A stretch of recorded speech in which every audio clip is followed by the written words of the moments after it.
So napasok dito, ang ganda ng village na to mga kaberks. So ito maganda. Oh. Tapos sa 20 miles lang per hour ang takbo. Ang ganda ng mga bahay na dito. Ano tong lugar to dito? 20 lang yung takbo mga kaberks. Kasi wala tong speed limit. Ba't mabilis sila? Nakalagay 20 eh. Oh. Mukhang yung iba na to maliwanag sa sikat ng araw yung takbo na 20 lang. O kitang kita na 20 lang. Bakit ang takbo ay mabilis? Wala sa ayos. You're not following the road, ano ba? Laki-laki 20 is plenty. Okay, thank you.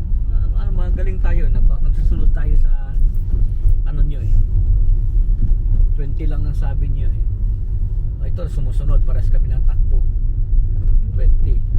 Daming sign nun. Ulit bawat kanto may talagang ginanong ko ng 20 lang.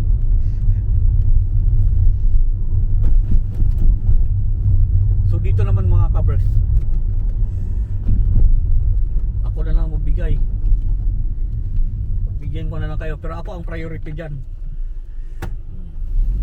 Sila pa na nandyan ako pa na-approach pa lang pagbigyan mo na sila.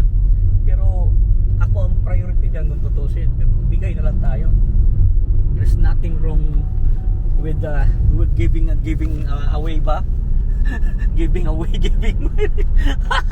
yung mga English natin pagka ba, dapat may script talaga tayo sinusunod para alam mo yung mga English mo, di ba?